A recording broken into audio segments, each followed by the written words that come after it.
All right, we're back in our study of C.S. Lewis's work, Perelandra. I made a few prefatory comments last time by way of introducing that second novel. And I wanted to begin today by making a comparison and a contrast, which seems to me at the heart of the intellectual interaction between the two novels and how they differ. In the first novel, there's a pivotal scene there towards the end in chapter 20, in which, if you recall, Weston has been drawn, Professor Weston has been brought before the Grand Oyarsa of Malacandra to account for himself and why he has killed one of the creatures of that planet. And he explains to him that he is doing so for the sake of humanity, for the sake of benefit, for the sake of colonizing the other planets, and because he is superior to the other forms of life, then they should.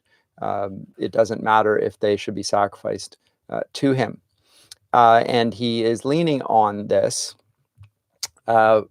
From the ideas of another science fiction writer by the name of Olaf Stapledon, the last and first men, and with the idea of the good therein of space exploration. This is important because we're going to find in Perelandra that he is going to disavow that same original goal when he meets Ransom.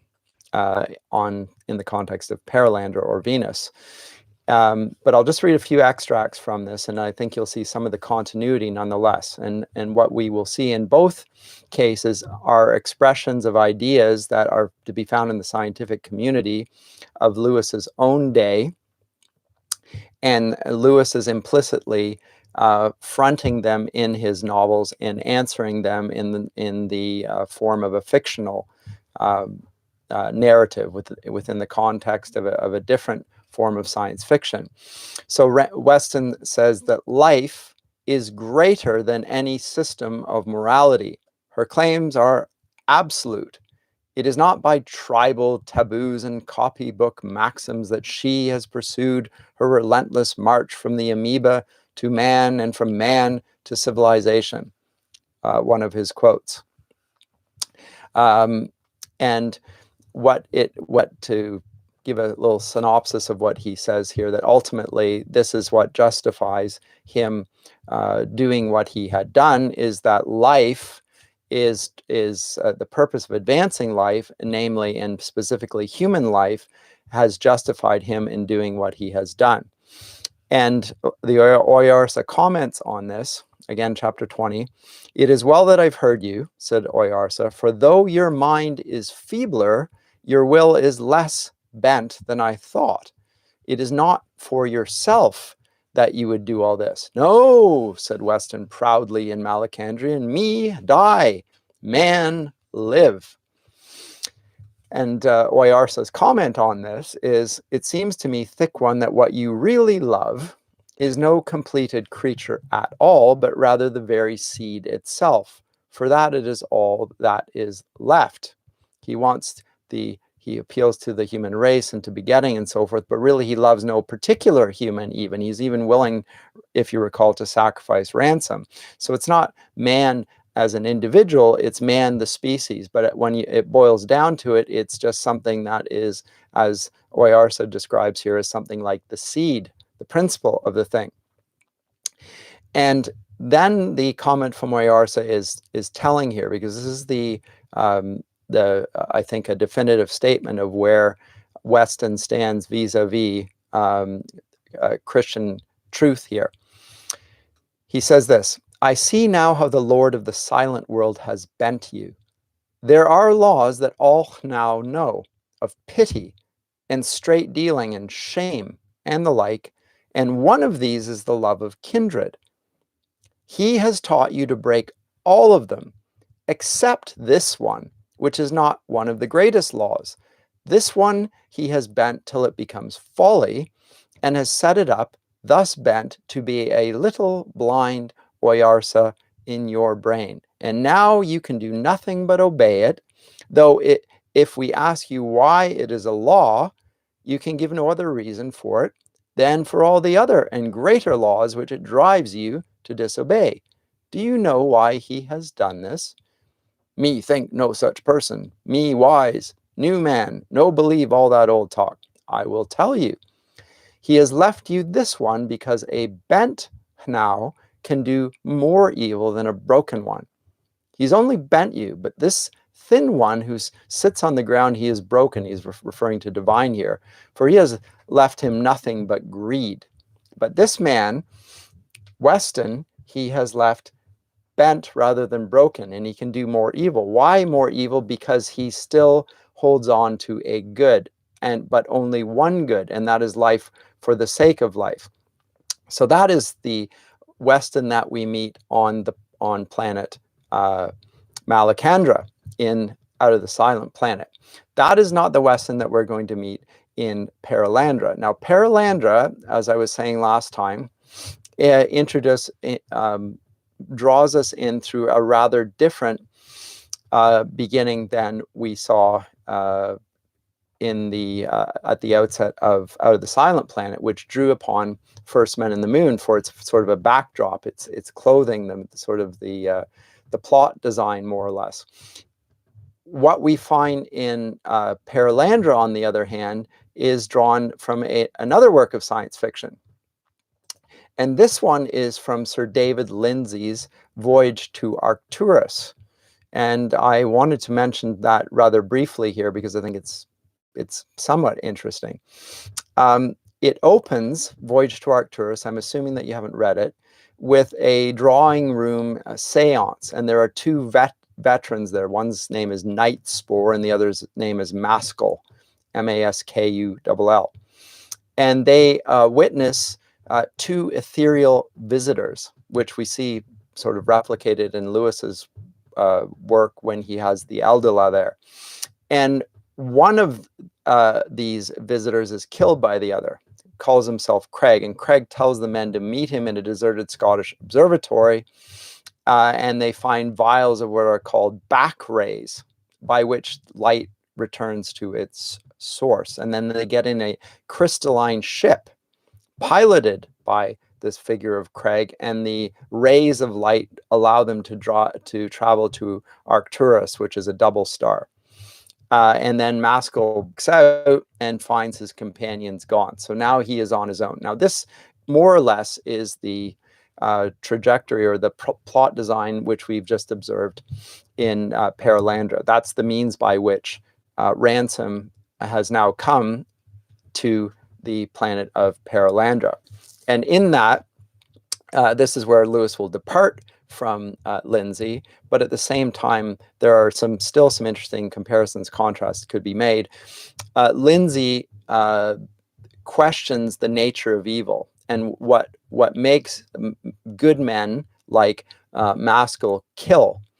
And there's a lot of sort of Nietzschean exploration of these sorts of things, and he involved in killing and playing. And there's a great deal about the triumph of the will. It's very much of a product of his age.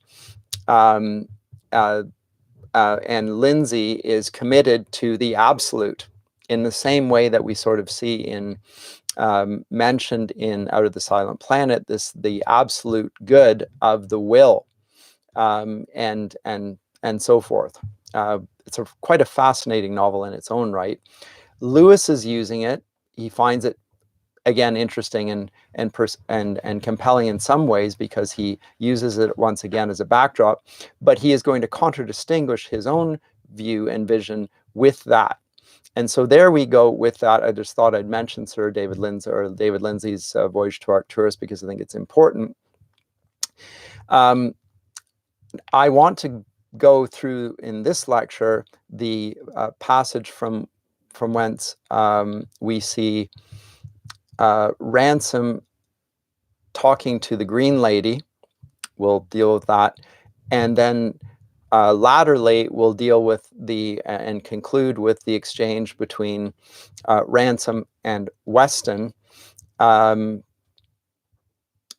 before Weston becomes totally possessed by the devil, at which point he then becomes less of a human character and more of a vessel for the devil, in the same way that the devil inhabits the serpent in Paradise Lost in the Garden of Eden. In the same way, here a man is possessed willingly by the devil in order to seek to do another temptation, and in this case on planet Venus. But in all of that, we will see some very interesting things about the figure of Ransom and his understanding of what is going on and his purposes in coming to Perelandra. And when Lewis does this, he's not only describing, it seems to me, giving us an interesting narrative, compelling on its own, he's making a comment on human nature and the specific relations of different types of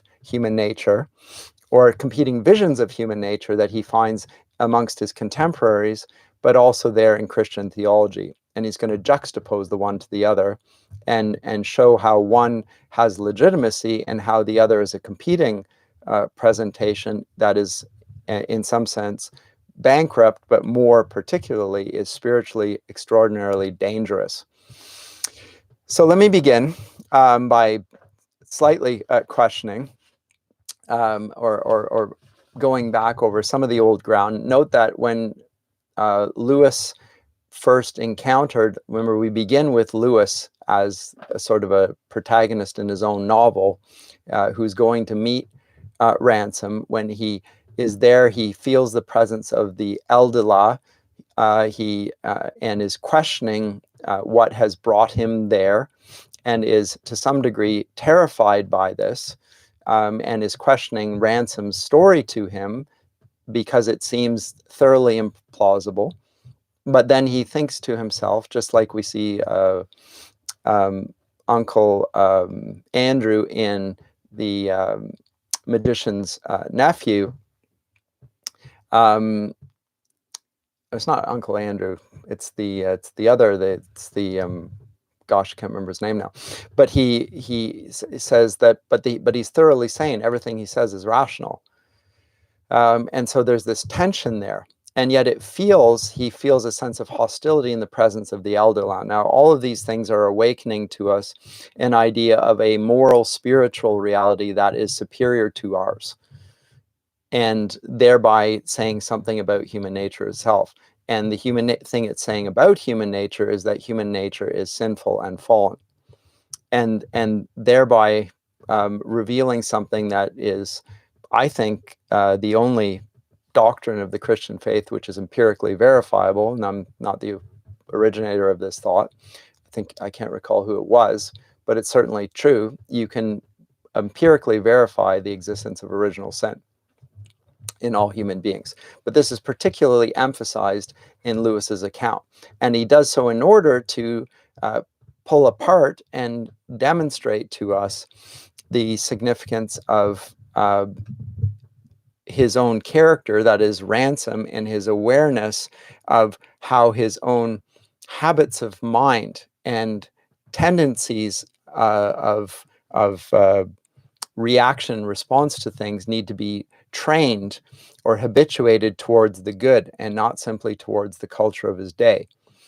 So he needs to have his mind transformed rather than conform to the pattern of this world. It has to be transformed in accordance with the purposes of Mal-Eldil. So there is a significant character development of the figure of Ransom in the context of Perelandra, as well as out of the Silent Planet. And that transformation of his character is one of the more interesting aspects of all three novels. And there's a purpose to that. There's a providential reason why Mal-Eldil has actually selected Ransom all the way back in Out of the Silent Planet. It wasn't just an arbitrary accidental event that led him into this this adventure to begin with. There was a broader and higher purpose to it all. But at first, it all seems accidental and incidental. to some degree, and purposeless. As time goes by, as he walks more and more closely in the will of Malaldil, he has a keener sense of what is at stake and why he is doing what he is doing, and that strengthens him. As he obeys, he grows in his own understanding as well. And this is an important point for Lewis, and one that he's teaching, I think, throughout this novel, and all three novels for that matter, is the importance of faith and obedience in order to understand. So the old maxim, credo ut intelligam, I believe in order that I might understand, is decisive here, and believe not just in the sense of certain credos, but in the sense of a personal obedience, acting in accordance with his understanding of God's will and purposes in his life. So a great deal of tension there and growth throughout the novel of that character. And so Ransom is a very rich, full character. Weston likewise transforms in a much less rich fashion, but still we can see character and plot development, and those things are what make this novel so particularly good, I think. One thing I wanted to draw to your attention then, and this is an interesting response. This is from page 42, 43 in my book, and that is well into chapter 3, towards the end of it, right towards the end of it, in which he being Ransom, has eaten one of the fruits on the island there. And remember, this is a world that is unfallen.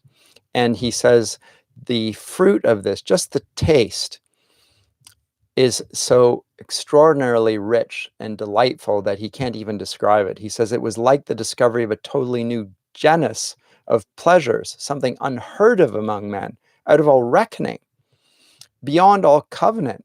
He says, for one draught of this on earth, wars would be fought and nations betrayed. It could not be classified. That's how good it was. And he says, so he said he wanted to repeat a pleasure like this. It was so intense and so spiritual, it seemed the obvious thing to do. But now the sense of conflict here, and this sense of conflict that he is going to describe, is one that will grow, and as the novel progresses, within the character of Ransom himself. And the tension that he experiences is between his own will and Malaldil's will, and the one will grow stronger as the other grows weaker. And in this, it seems to me that Lewis is leaning back on Plato's idea, which he mentions, or at least alludes to, in The Abolition of Man, about the two horses that of the human will. One which is inclined, a white horse, which is inclined to go upwards towards the good and wills to go there, but there's another horse which drags the human will down, and that's the passions. And the purpose of the philosophical life is to encourage the white horse to move up towards the beauty, the good, and the true, and to control the dark horse, which inclines the people towards debased, personal, selfish wills that are at odds with the good, the true, and the beautiful. And this is what he's describing here in more Christian terms, though, I would say. And so I'll read a little extract here. He says, his reason, and he can rationalize this. After all, it was purely delightful. It was almost spiritual in its goodness, and therefore it would seem entirely rational to pursue it. But there was a higher good than merely his reason. It's what Milton will call right reason, by the way. He says his reason, or what we commonly take to be reason in our own world, was all in favor of tasting this miracle again. The childlike innocence of fruit, the labors he had undergone, the uncertainty of the future, all seemed to commend the action. Yet, something seemed opposed to this quote-unquote reason. It is difficult to suppose that this opposition came from desire. For what desire would turn from so much deliciousness. But for whatever cause, it appeared to him better not to taste again.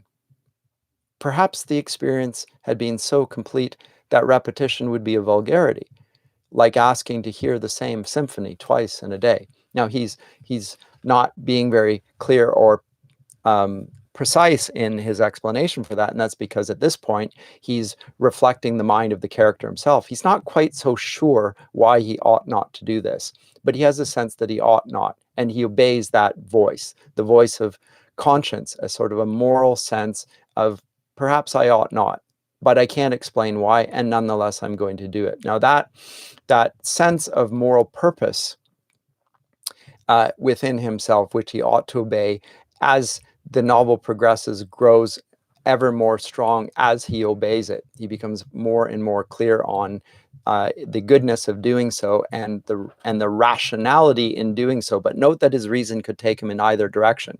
He could follow his passions, and it would seem entirely reasonable. Or he could decide not to do it, and that seemed reasonable, except the reason is unclear. It's clear that it doesn't obey the passions, but it's unclear what the higher purpose is, and nonetheless he chooses to do that, to deny the pleasure, which seemed pure and without any problems to it. And he just satisfies himself with that. I find that a very interesting passage there. Let me skip over to chapter 4 very briefly. I'm going to try and go through the passages as quickly as I can, and I'm going to stop at times to make some comment, as it seems to me is fitting. In chapter 4, we awaken to Ransom now in a place where he is something akin to an unfallen Adam, insofar as the setting is that of an island where he is by himself, and there is a dragon there. And he said, and the reason I suggest Adam is it says in the first line, he saw reality and thought it was a dream. Now, those are more or less the words echoing what the appearance of Eve to Adam when she is first created. He sees her and imagines that it's a dream, that she had emerged from his size and that she was who she was. She thought it was a dream, whereas in fact it was a reality. That's how perfect Eve was. Now that's what Ransom experiences in being in this world. It's an unfallen world, and he sees it that way, but it almost seems like a dream. It's so perfect. And yet right away there's a dragon there. Now the dragon does not speak. He seeks to speak to the dragon. The dragon doesn't acknowledge him even. And he speaks to him in the old solar tongue that he learned on Malacandra. Stranger, I've been sent to your world through the heaven by the servants of Mal-Eldil. Do you give me welcome? And at this point, the dragon, which had come to him, now closes its eyes for the first time.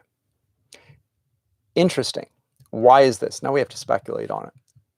Speculating in retrospect, having read the whole novel, my sense is that the dragon here is an evil beast. Dragons are always evil, by the way. Never mind taming your dragon business. Dragons are malevolent, evil beings. And the thing is that the dragon is not all-knowing. There's a man there. He thinks that it might be Weston, the man who's come to pervert the creature of Perelandra, and is disappointed when he hears that he has been sent from heaven by the servants of Mal-Eldil. So this is not, in fact, who the dragon has been waiting for. It's someone else. So I'll skip over that. And then at that point, he starts to hear voices in his head. Now, this is also telling. The voices in the head will be heard not only by Ransom, but also by Weston. And the voices in his head are troubling him. I think I went over this already, but oh no, there's the one hand, there's the rational voice, the reasonable voice, and then the other voice that is that which seems a little bit less rational in the sense that it's not purely rational, but rather it seems obedient and it seems right. And that's the one he consistently listens to. He's learned to question his own reasoning powers and the goodness in following pure reason. Now, this is a critique of the Enlightenment. It's a subtle critique of the Enlightenment. Nonetheless, it is suggesting that reason itself does not lead us to goodness purely. In and of itself, it can lead to us in all sorts of malevolent directions, and that's precisely what he's going to satirize in his whole sci-fi trilogy. By the way, I do think there is something of satire in the three novels, although it's not intentionally laugh out loud funny satire, but nonetheless it is a moral critique of a society which has acknowledged no moral good or evil to reign over its own undertakings. So there's some discussion of this on 46 and 47. Let me move on to the first sight of the green lady. He doesn't see, he just sees a figure. Page 52. So this is that's less interesting. Sees for the first time, and then when it comes the second time, the reason he loses sight of her is that he is on a floating island, as it were. It's not moored to the ground. It's like a surfboard almost. They're moving constantly. There's no fixity under his feet. They're both going up and down, and she's gone up while he's gone down, or the other way around. And so she's disappeared from his sight, and now they reappear, and he catches sight of her and realizes that the he that he thought he had seen was in fact a she, and she was green in fact. So let me read this out loud. He says, it's difficult to say why this surprised him so. Granted the human form, he was presumably as likely to meet a female as a male, but it did surprise him. So that only when the two islands once more began to fall apart into separate wave valleys did he realize that he had said nothing to her, but stood staring like a fool. And now that she was out of sight, he found his brain on fire with doubts. Was this what he'd been sent to meet? Note he has a sense of purpose here. He had been expecting wonders, had been prepared for wonders, but not prepared for a goddess carved apparently out of green stone, yet alive. And then it flashed across his mind. He had not noticed it while the scene was before him, that she had been strangely accompanied. She had stood up amidst a throng of beasts and birds. A tall sapling stands among bushes, big pigeon-colored birds and flame-colored birds, and dragons and beaver-like creatures about the size of rats, and heraldic-looking fish in the sea at her feet. Or had he imagined that? Now he's imagining various classical precedents for this, myths like Circe or Alcina or something like that. Are these things? When they finally do come, and he speaks to her, says that I am from another world, he begins. The green lady's response to this is to raise her arm and point at him, not as in menace, but as though inviting the other creatures to behold him. At the same moment, her face changed again, and for a second, he thought she was going to cry. Instead, she burst into laughter, peal upon peal of laughter, till her whole body shook with it, till she bent almost double with her hands resting on her knees, still laughing and repeatedly pointing at him. The animals, like our own dogs in similar circumstances, dimly understood that there was merriment afoot. All manner of gambling, wing clapping, snorting, and standing upon hind legs began to be displayed, and still the green lady laughed, till yet again the wave divided them and she was out of sight. Ransom was thunderstruck. Had the Eldilus sent him to meet an idiot or an evil spirit that mocked men? Okay, so he's mortified by this response, of course. Remember, Ransom here is naked and is being mocked and laughed at by this extraordinarily beautiful green lady. And furthermore, not only the green lady, but all the creatures that are accompanying her in her train. So he is troubled by this, although he smiles at the thought of what his appearance must be like.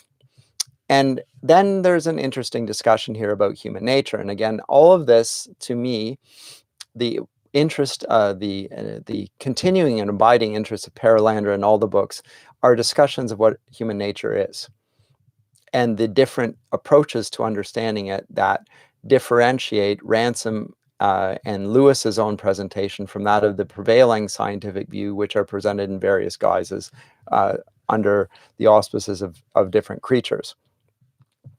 So I'll come to that right now.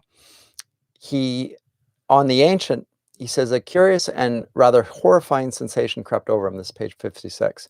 On the ancient planet Malacandra, he had met creatures who were not even remotely human in form, but who had turned out on further acquaintance to be rational and friendly. Under an alien exterior, he had discovered a heart like his own. Was he now to have the reverse experience? For now, he realized that the word human refers to something more than the bodily form, or even the rational mind. It refers also to that community of blood and experience which unites all men and women on the earth. But this creature was not of his race. But note there's an additional thing. So it's not only that a human being is has a rational nature, but also that it belongs to a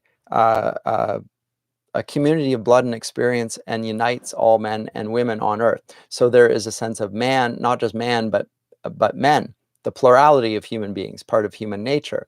Remember, when God creates mankind in the Garden of Eden, he creates the male and female, and the two together, which is the entirety of the human race at that time, also bear the image of God, the two together, not just individually, but also together. And so that's what's being expressed here.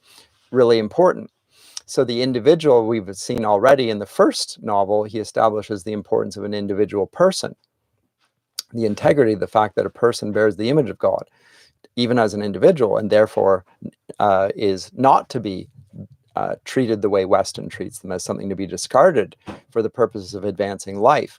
Here we find that actually the community also matters, that fidelity, that the whole human race has a solidarity. But this creature was not of his race. No windings, however intricate, of any genealogical tree could ever establish a connection between himself and her. In that sense, not one drop in her veins was human. The universe had produced her species and his quite independently. So this is interesting to me again.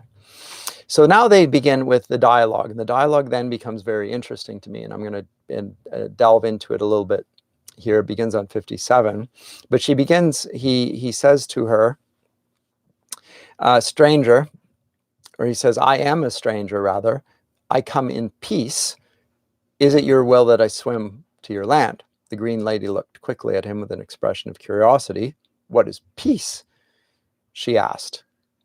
And he can't explain what it is. He's a little frustrated and impatient, and the question goes unanswered. He falls asleep. He awakes the next day. The next day he awakes, and the lady's island just happens to be 5 feet away from his, floating right beside his. Now, this is rather extraordinary, but of course, this is not random chance. So he then breaches the gap. He swims across, and she then apologizes to him with an understanding.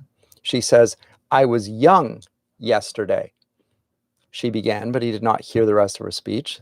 The meeting, now that it had actually come about, proved overwhelming. You must not misunderstand the story at this point.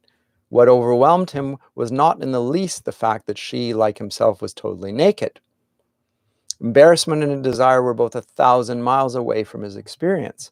And if he was a little ashamed of his own body, that was a shame which had nothing to do with difference of sex, and turned only on the fact that he knew his body to be a little ugly and a little ridiculous. Still less was her color a source of horror to him. In her own world, that green was beautiful and fitting. It was his pasty white and angry sunburn which were the monstrosity.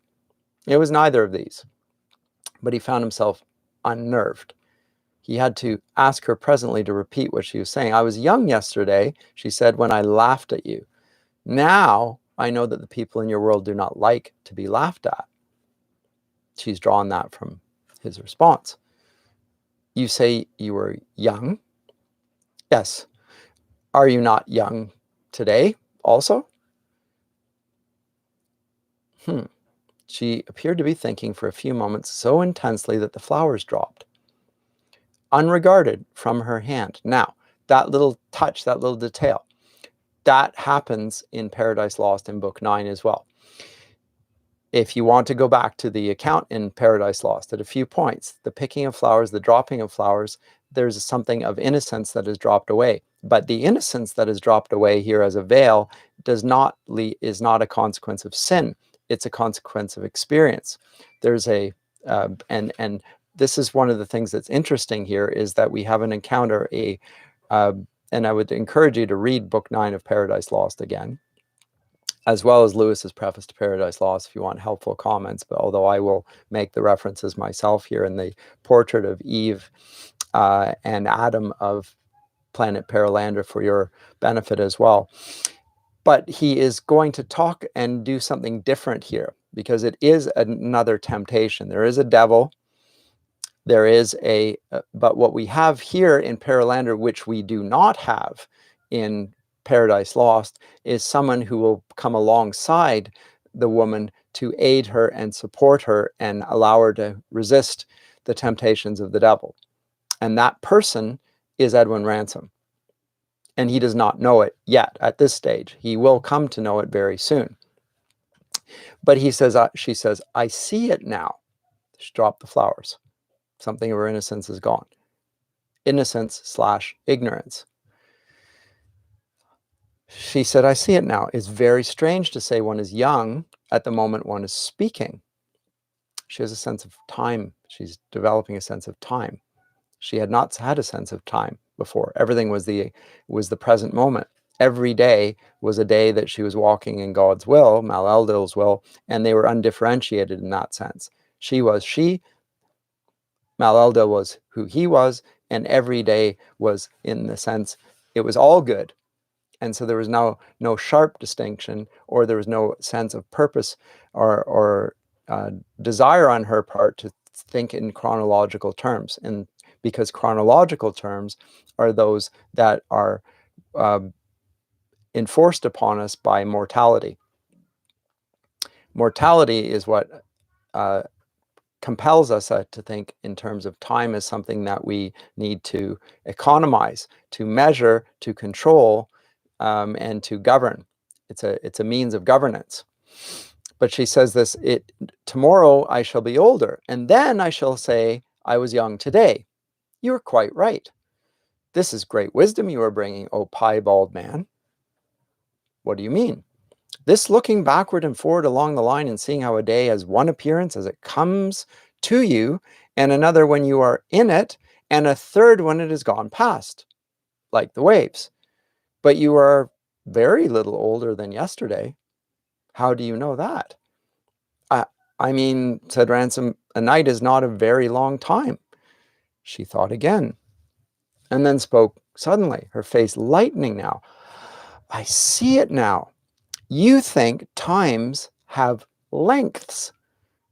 A night is always a night, whatever you do in it, as from this tree to that is always so many paces, whether you take them quickly or slowly. I suppose that is true in a way, but the waves do not always come at equal distances. I see that you have come from a wise world, if this is wise. I see that you come, if this is wise. I have never done it before, stepping out of life into the alongside and looking at oneself living as if one were not alive. So, but beholding oneself in the past, or thinking of oneself, conceiving oneself in the future, but not in that. So outside of the conditions of life, as if one were dead then, in order to think about it. So you're the subject and object of thought. You objectify yourself in order to think upon that nature of yourself. And with that, we have the account of what we call history. History is the condition of temporality and mortality. It's not the condition of eternity. And this lady is not destined to die. So she doesn't think that way. She's not inclined that way. does not desire to do so. But this idea of thinking of time in terms of something that can be length, can be considered in terms of length, well, this is the application of the quadrivium, the idea of a measured thing, to our world. And it does apply to our world, but it doesn't apply here. So he's bringing alien concepts into her world and causing her to think along those lines, and she finds it an interesting intellectual exercise. But she says, do they all do that in your world, Piebald? What do you know about other worlds? Said Ransom. I know this. Beyond the roof, it is all deep heaven. The high place, and the low is not really spread out as it seems to be, she indicated the whole landscape, but is rolled up into little balls, little lumps of the low swimming in the high. And the oldest and greatest of them have on them that which we have never seen, nor heard, and cannot at all understand. But on the younger, Maleldil has made to grow the things like us, that breathe and breed. How have you found all this out? Your roof is so dense that your people cannot see through into deep heaven and look at the other worlds. He's struck. How does she know about other worlds? She can't see them. And at this point, her face had been grave, and at this point she claps her hands, and a smile such as Ransom had never seen changed her. And he says one does not see that smile here except in children. So there's something childlike about her, the delight in new knowledge. That's there. At the same time, he is going to encounter in this Eve a woman who is so far superior to him that he can't put a name on it. So there's this delightful combination in her. And what Ransom is at pains to do is what Milton is doing in Paradise Lost when he describes Adam and Eve as well. And I'll get to that in a moment. But he says, I see it. I am older now. Note that younger and older now means more experienced and more knowledgeable. That just keeps happening. Your world has no roof. You look right into the high place and see the great dance with your own eyes. The great dance. We'll come to that at the end in the next lecture. He says, you live always, she says, you live always in that terror and that delight. And what we must only believe you can behold. Is not this a wonderful invention of Maleldil's? When I was young, I could imagine no beauty but this of our own world. But he can think of all and all different. Now, this is an important point, one he's going to amplify as the novels progress. God can conceive of things that are different and yet also good, and imagine them in his imagination, as it were, in his creative imagination, as he creates these worlds. They can be different and nonetheless also good, whereas we cannot do such things. She can't do it, and neither can Ransom, but he can. And the reason she says he can is because he has. And he says, that's the thing that's bewildering me, that you are not different. You are shaped like the women of my own kind. I'd not expected that. I've been in one other world besides my own, but the creatures there are not at all like you and me. What's bewildering about it? I do not see why different worlds should bring forth like creatures. Do different trees bring forth like fruit? That's the puzzle then. Based on his experience of Malacandra, he's experienced beings that are now, that is, rational agents who differed in appearance. But now he has a being that is in like appearance and of a rational nature. How does it come that she looks like him except that she's green? That doesn't make any sense. And her answer is, but that other world was older than yours. She said, how do you know that? Said Ransom in amazement. Maleldil is telling me. Okay. Couple things here. She is in communion with Maleldil. He speaks to her directly in her thoughts. There's direct access. There's a constant communion, an unbroken communion. Also an aspect of being in paradise, Adam and Eve. He walks with them as in a garden. There's a constant presence and a communion that goes on, communication thereby. Mal-Eldil is telling me.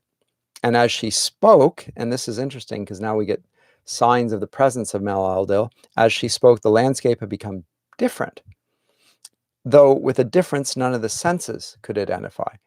The light was dim, the air gentle, all Ransom's body was bathed in bliss, but the garden world where he stood seemed to be packed, quite full, and as if an unendurable pressure had been laid upon his shoulders.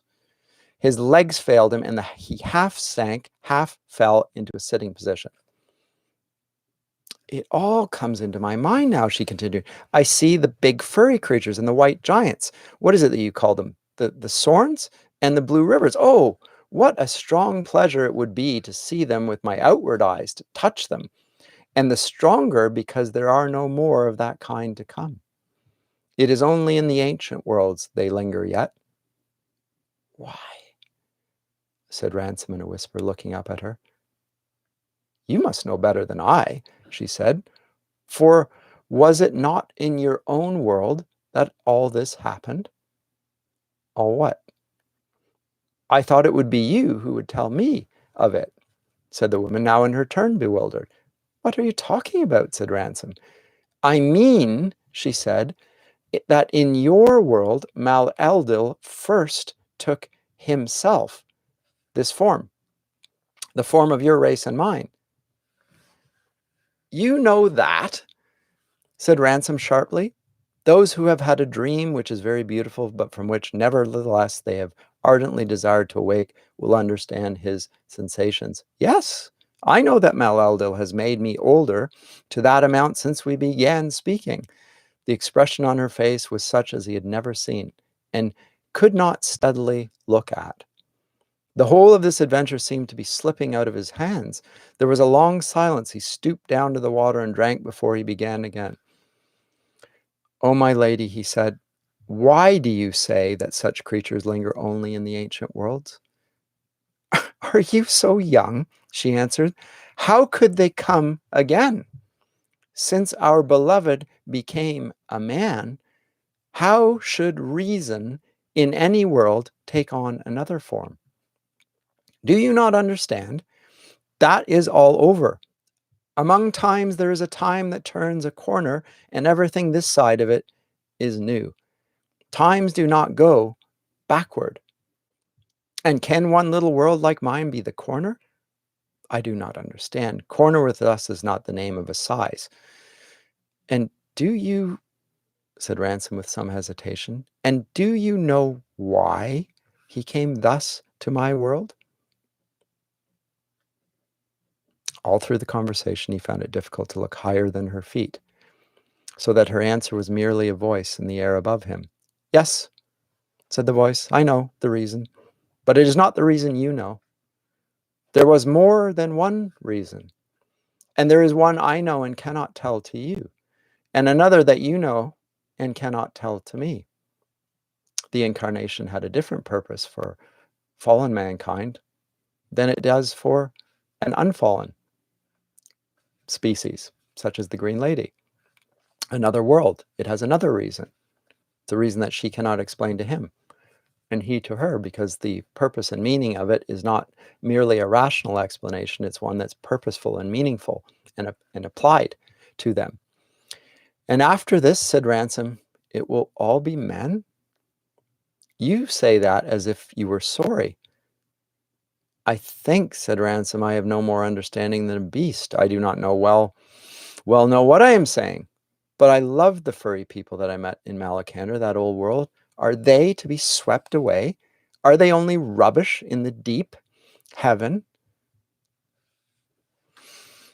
So he feels somewhat repelled that the rational beings he met on Malacandra were on the path towards a superior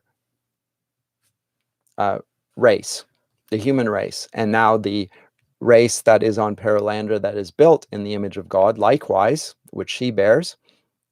And thereafter reason would take this form and other forms would fall away.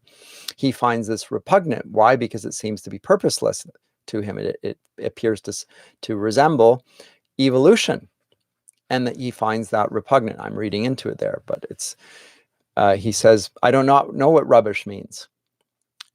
She answered, nor what you are saying. You do not mean they are worse because they come early in the history and do not come again. They are their own part of the history and not another. We are on this side of the wave and they are on the far side. All is new. All is new. Now, remember at the conclusion of the book of Revelation, the Lord Jesus says that he's making all things new. There's a new heavens and a new earth. Lewis is taking that here to demonstrate or present in terms of a new heavens. And the new heavens here is this planet of Perelandra. This is one of the new heavens. It has come into being after planet Earth. It has not experienced the fall that was the silent planet Thulcandra was subject to. Everything is making everything new, and it's all good. It's all good. And that doesn't mean that what was happened before was bad, but rather that he is making all things new and all things into purposes, and all creatures will bear the image of God. He's drawing the God and man are being brought into a union that cannot be broken. And this is very interesting. And one of Ransom's difficulties, he says, was an inability to be quite sure who was speaking at any moment in this conversation. It may or may not have been due to the fact that he could not look long at her face. And now he wanted the conversation to end. He'd had enough. Had enough because she's simply too much for him. The experience is too much. He's in the presence of a woman who is an unfallen Eve. Now let me read a little extract on human nature here, which you might find interesting. This is from Lewis's work, A Preface to Paradise Lost, when he's talking about Adam and Eve. First, let's comment about Adam and the whole human race. I'll just read directly from it. Chapter 16. Adam was from the first a man in knowledge as well as in stature. He alone of all men, quote, has been in Eden. In the garden of God, he has walked up and down in the midst of the stones of fire. He was endowed, says Athanasius, with, quote, a vision of God so far-reaching that he could contemplate the eternity of the divine essence and the cosmic operations of his word, end quote. He was, quote, a heavenly being, according to St. Ambrose, who breathed the ether and was accustomed to converse with God, quote, face to face. His mental powers, quote, said St. Augustine, surpass those of the most brilliant philosopher as much as the speed of a bird surpasses that of a tortoise. If such a being had existed, and we must presume that he did before we can read the poem, etc. So these are the comments of Paradise Lost, commenting on Paradise Lost, but citing the church fathers on the nature of Adam.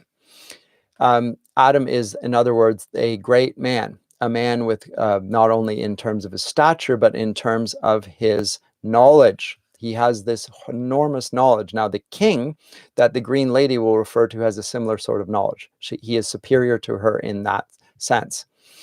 Likewise, his manner, which is kingly. Lewis says his kingly manner is the outward expression of his supernatural kingship of earth and his wisdom. And in relation to Eve and his relationship to Eve, Adam's relationship to Eve, Lewis comments that we must constantly remind ourselves of the greatness of both personages. Their life together is ceremonial, a minuet, where the modern reader looked for a romp. Until they are fallen and robbed of their original majesty, they hardly ever address each other simply by their names, but by stately paraphrases. Lewis notes this in Paradise Lost. It's the constant depiction. It goes for both sides. So they're acknowledging themselves not only as man and wife, but as king and queen. There's a majesty, and it's not a politeness, a decorum suiting their conduct. Let me conclude with this discussion of Eve. This royalty is less apparent in Eve, in Milton's depiction, partly because she is in fact Adam's inferior in her double capacity of wife and subject, but partly, I believe, because her humility is often misunderstood. And this is an important point. Really important point. She thinks herself more fortunate than he because she has him for her companion, while he, like consort to himself, can nowhere find. Reference to book 448, and obeys his commands, quote unquote, unargued. This is humility, and in Milton's view, becoming humility. But do not forget that it is Adam. To Adam she speaks, a lover to a lover, a wife to a husband, the queen of earth to the king. Many women in love, many wives, perhaps many queens, have at some time said or thought as much. Portia wished so for Bassanio's sake, etc., etc. But he says, you must not think, I am inclined to think that critics sometimes make the same mistake about about Eve, rather, that we're dealing with a great lady. We see her prostrate herself in spirit before Adam, as an emperor might kneel to a pope, or as a queen curtsies to a king. You must not think, but that if you and I could enter Milton's Eden and meet her, we would very quickly be taught what it is to speak to the universal dame.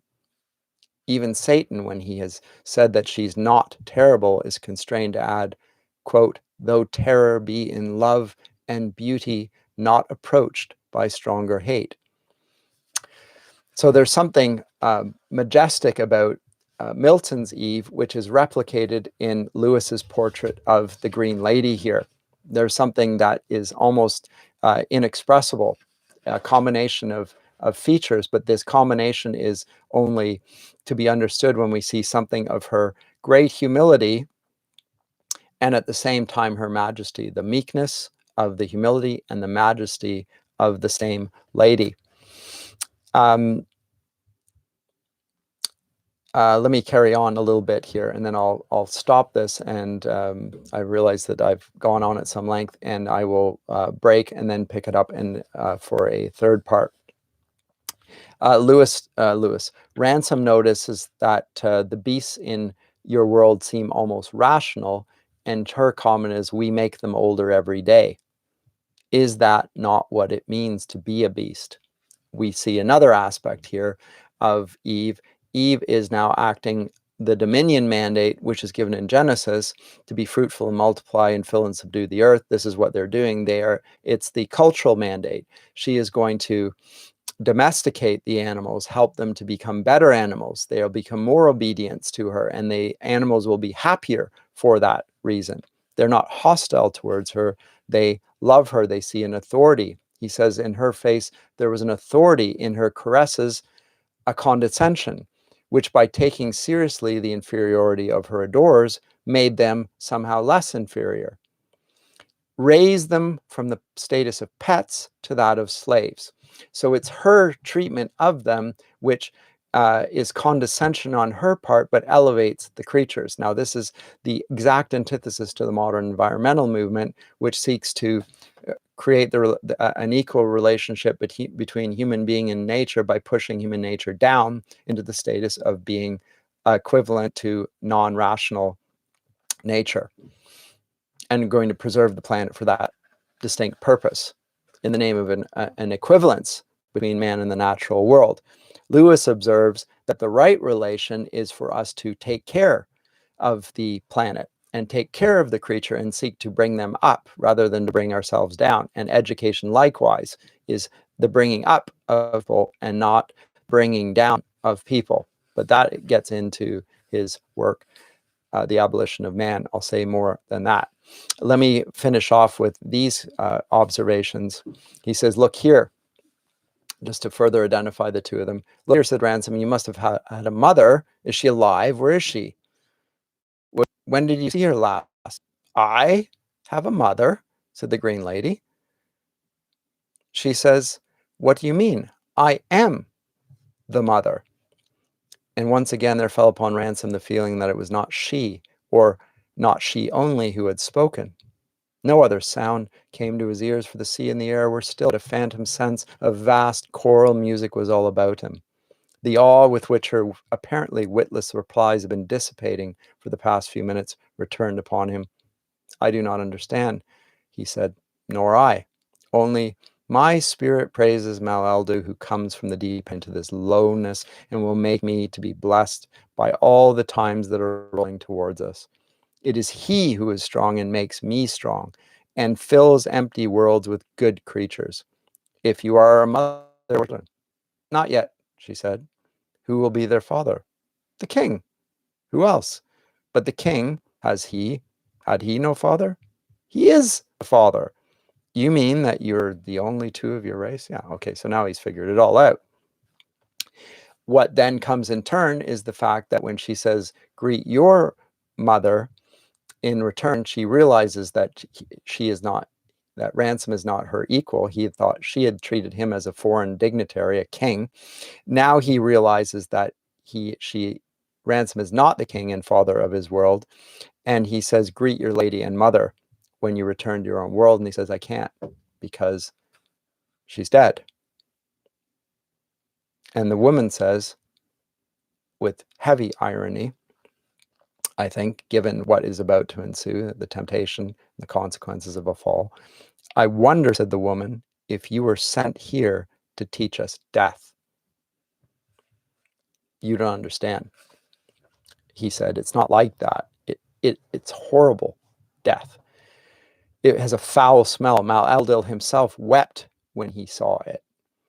Both his face and his facial expression were apparently something new to her. He saw the shock, not of horror, but of utter bewilderment on her face for one instant, and then without effort, the ocean of her peace swallowed it up as if it had never been. And she asked him what he meant. You could never understand, lady, but in our world, not all events are pleasing or welcome. There may be such a thing that would cut you off, that would cut off both your arms and your legs to prevent it happening, and yet it happens with us. She can't imagine this. There's only good events in her world. There is no bad events. Nothing bad should ever transpire. Then he comes with an analogy, but hold on, how about you saw me, when you saw me, you thought I was the king, and you were excited, and then you were disappointed when you discovered it was me and not the king. So there is something that's bad has happened. She said, oh, you're teaching me, she said, make me grow older more quickly than I can bear. And suddenly he realizes, and this is a key moment, and I'm going to finish off with this. She realizes something which is absolutely crucial to Lewis's whole novelistic endeavors here, which is to explain and explore the importance of freedom and free will, for that matter. So he tries to explain misfortune and bad events, and she can't understand this. And what she becomes aware of, and this is in line 60, or rather page 68 and 69, is the possibility she becomes aware of an inner freedom and an independence. She thought that she was being carried along in Mal-Eldil's will, when in fact she was walking in her own will and choosing between this good and that. And when she chose this good, she didn't choose that good. And so there was an element of freedom on her part, which she was just actually experiencing and enjoying, and yet oblivious to the fact that she had choices, and choices led down certain paths. So she learns not only of that, but also of her agency, her ability to act. It's not that she had no rational mind, but that she can act and make this choice and not that choice. And all of those choices were good, because everything that Mal-Eldil had created was good for her, and everything that she chose could be nothing other than good. That's also abundantly clear. But this inner freedom and independence is really key.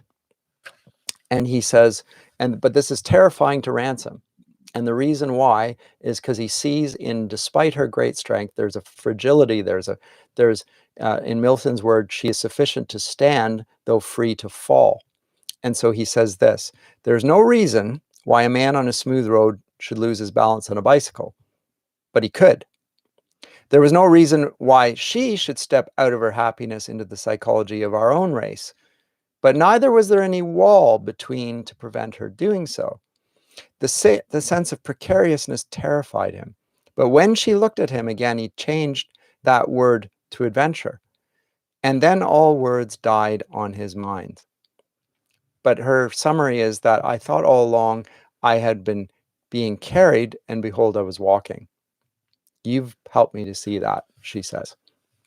I was making choice. She says, I was carried in the will of him I love, but now I see that I walk with it. So she has a sense of uh, independence for the first time, in the sense that she is walking, and she could choose otherwise. She doesn't even consider that, but it's her own choices. She has become awakened to the fact that she has choices. And she says, I thought we went along paths, but it seems there are no paths. The going itself is the path. And have you no fear, said Ransom, that it will ever be hard to turn your heart from the thing you wanted to the thing Malaldil sends? I see, said the lady presently. The wave you plunge into may be very swift and great. You may need all your force to swim into it. You mean he might send me a good like that? Yes, or a wave so swift and great that all your force was too little. It often happens that way in swimming, said the lady. Is that not part of the delight, to be overcome? But are you happy without the king? Do you not want the king? Want him, she said. How could there be anything I did not want? This is the psychology of a being who has never experienced evil, for whom there is nothing forbidden to her except one thing, and we'll see what that is and explore what that is shortly, and that is to dwell and stay overnight on the fixed land. There is a fixed land. We'll come to that next. In the next lecture, I'll expand on that, and I will say more about the encounter between the lady, Weston, and Ransom before then digging down particularly into the dialogue between Weston and Ransom, which is extraordinarily important and interesting. I'll see it and talk to you next time about that.